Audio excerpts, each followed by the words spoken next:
ओम शांति। ओम शांति। ईश्वरीय अनमोल रतन प्रिय भाइयों बहनों, आप सभी को वरदान भवन में बाबा के कमरे में इमर्ज कर प्यारे बाबा के मधुर महावाक्य सुनेंगे। मीठे बच्चे, तुम्हारा टाइम बहुत वैल्यूबल है, इसलिए फालतू बातों में अपना टाइम वेस्ट मत करो। प्रश्न है, मनुष्य से देवता बनने के लिए बाबा की कौन सी श्रीमत मिली हुई है? उत्तर, बच्चे, तुम जबकि मनुष्य से देवता बनते हो तो कोई आसुरी स्वभाव नहीं होना चाहिए। दूसरी पॉइंट, कोई पर क्रोध नहीं करना है। तीसरी पॉइंट, किसी को भी दुख नहीं देना है। चौथी पॉइंट, कोई भी फालतू बातें कान से नहीं सुननी है। बाबा की श्रीमतें here no evil. Om Shanti. Om Shanti. तुम बच्चों का बैठना सिंपल है, कहाँ भी बैठ सकते हो, चाहे जंगल में बैठो, पहाड़ी पर बैठो, घर में बैठो। अभी कहाँ हो? घर में हो कि वरदान भवन में है सूक्ष्म रूप से, या कुटिया में बैठो, कहाँ भी बैठ सकते हो। ऐसे बैठने से तुम बच्चे ट्रांसफर होते हो। तुम बच्चे जानते हो, अभी हम मनुष्य भविष्य के लिए देवता बन रहे हैं। हम कांटों से फूल बन रहे हैं। बाबा भगवान भी है, माली भी है। हम बाबा को याद करने से और 84 का चक्र फिराने से ट्रांसफर हो रहे हैं। यहाँ बैठो, चाहे कहाँ भी बैठो, तुम ट्रांसफर होते होते मनुष्य से देवता बन जाते हो ना। बुद्धि में एम ऑब्जेक्ट है, हम यह बन रहे हैं। कुछ भी काम काज करो, रोटी पकाओ, बुद्धि में सिर्फ बाबा को याद करो। बच्चों को यह श्रीमत मिलती है, चलते फिरते सब कुछ करते सिर्फ याद में रहो। बाबा की याद से वर्षा भी याद आता है, 84 का चक्र भी याद आता है। इसमें और क्या तकलीफ है? कुछ भी नहीं। जबकि हम देवता बनते हैं तो कोई आसुरी स्वभाव भी नहीं होना चाहिए। कोई पर क्रोध नहीं करना है, किसी को दुख नहीं देना है। कोई भी फालतू बातें कान से सुननी नहीं है। सिर्फ बाबा को याद करो।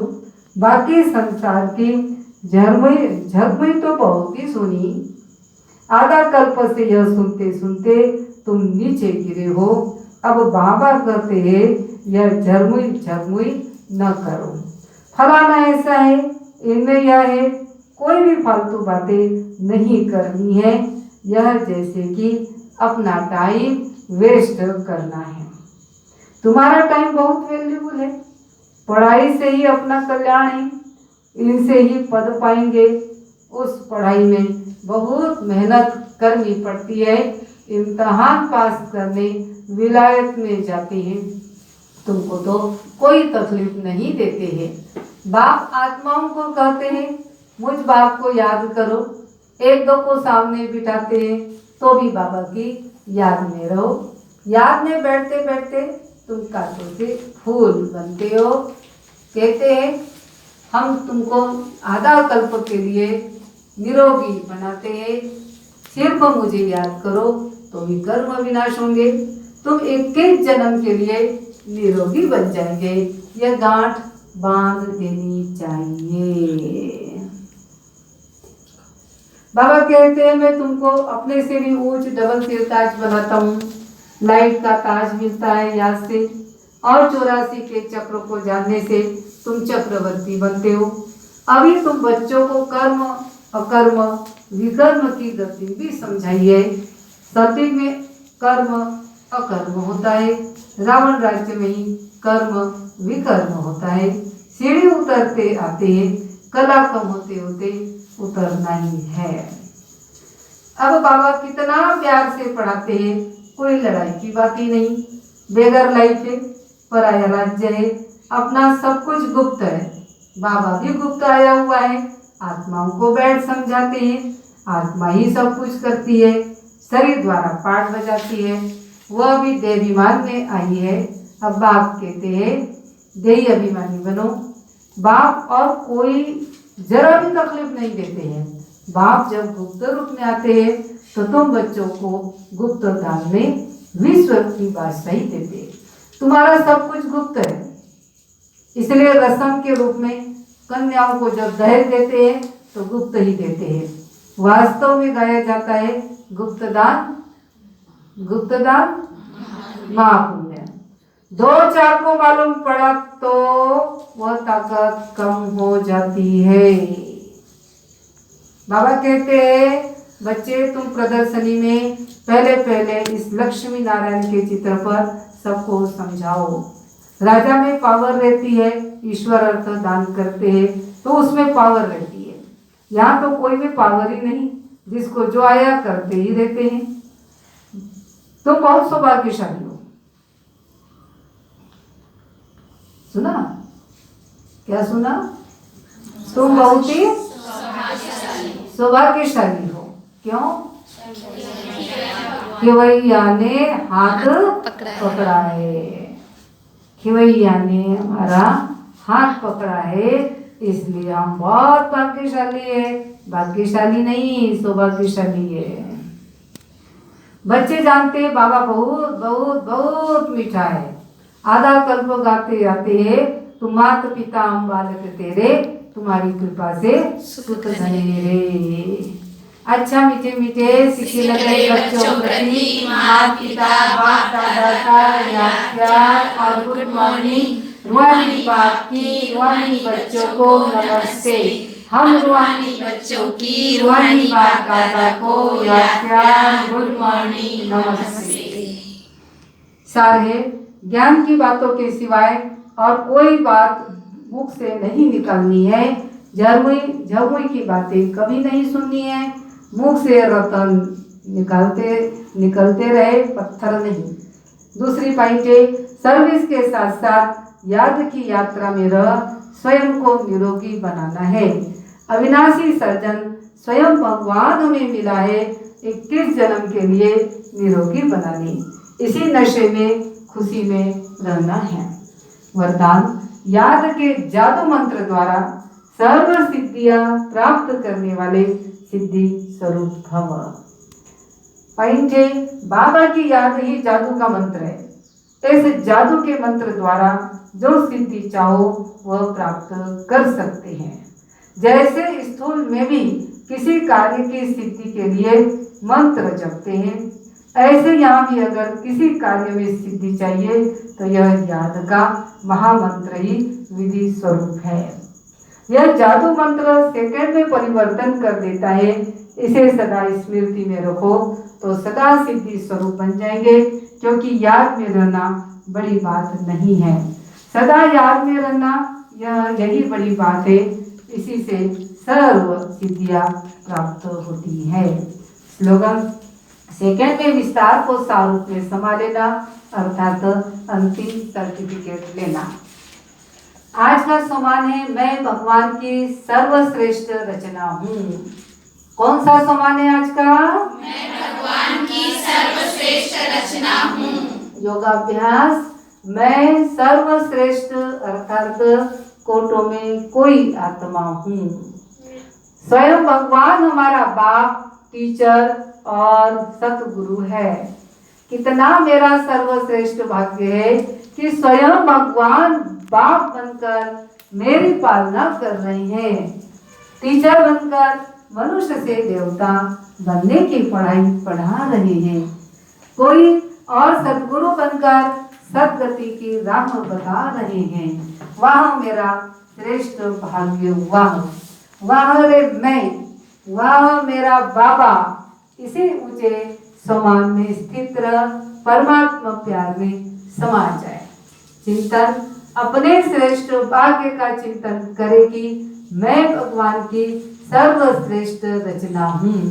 संसार की समस्त आत्माओं में से उसकी नजर मुझ पर पड़ी है। उसने मुझे स्वीकार कर लिया है। सदा याद रखे, भगवान को मैंने जान लिया, पहचान लिया और उसका बच्चा बन गया। मुझे उसका सत्य ज्ञान मिला, अज्ञान अंधकार से निकल आया, दर दर धक्के खाने से छूट गया। अब मुझे सही दिशा मिल गई। चेक करे मेरा हर संकल्प, बोल, कर्म श्रेष्ठ है। मुझसे कोई साधारण व व्यर्थ कर्म तो नहीं हो रहा है। तो हमें क्या करना है?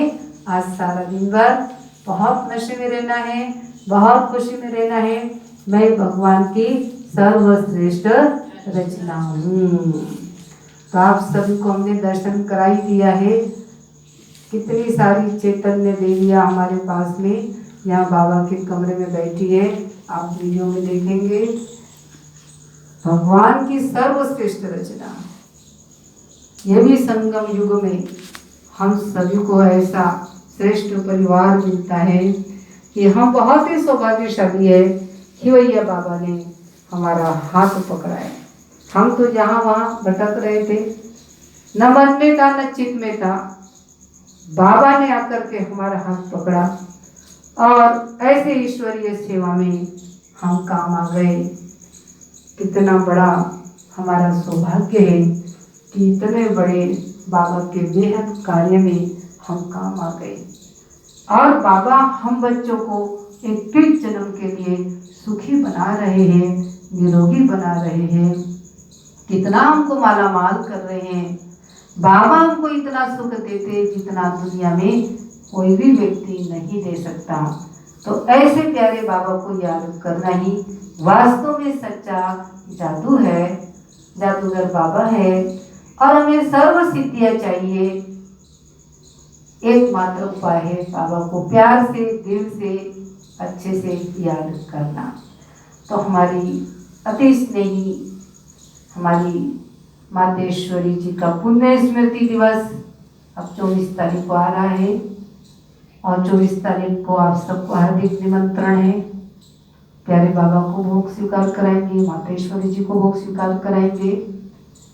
हम सब इंतजार करते रहते हैं 24 जून का। तो वो दिन भी अभी आ ही रहा है। वह दिन कौन सा है? बुधवार का दिन है। और सभी अपनी मीठी मम्मा को याद करते हुए उनकी शिक्षाओं को याद करना है। हमारी मातेश्वरी जी हमेशा ही समाने की शक्ति उनमें रहा करती थी। कोई भी गलती एक बार होती थी दोबारा होने नहीं देती थी। ऐसी मधुर मधुर प्यारे बाबा के मधुर माँ बाप की, मीठी मम्मा की मधुर उनके मीठे बोल सुनेंगे 24 तारीख को। अच्छा, सभी को स्नेह भरी याद। ओम शांति, ओम शांति।